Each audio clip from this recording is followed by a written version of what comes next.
LTTE අවසන් බලකොටුව වූ මුලතිව් පුදුකුඩිරිප්පුහි බලය මුළුමනින්ම තහවුරු කර ගැනීමට යුද හමුදාව LTTE ප්‍රාණයපයට ගෙන සිටින ජනතාව ජලයේ උතුරු කොටි ආරක්ෂක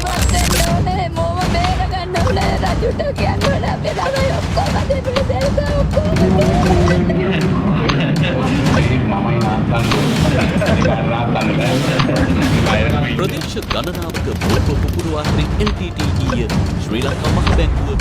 කටුනායක කුරුතුකල අනුරාධපුර ජයශ්‍රී මහනුවර මේ දළදා මාලිගයේද සිය ප්‍රහාරවල ඉලක්කය බව දහස් ගණනක් දරුවන්ට දෙමාපියන් අහිමි කළ දෙමාපියන්ට දරුවන් 58 වන සේනාකීය සොල්දාදුවන් ත්‍රස්තවාදීන් වදකොට අවසන් ප්‍රහාරය මෙලෙස එල්ල කළා. ඉවරයි දන්නවනේ කමාන්ඩර් සලසොත් රට රකින්න ජීවිත රකින්න අභිමානවත් මුර දේවතා යෝධ බලවෙර ඉරිය ලැබගෙන මව්බිමට මගේ වාසනා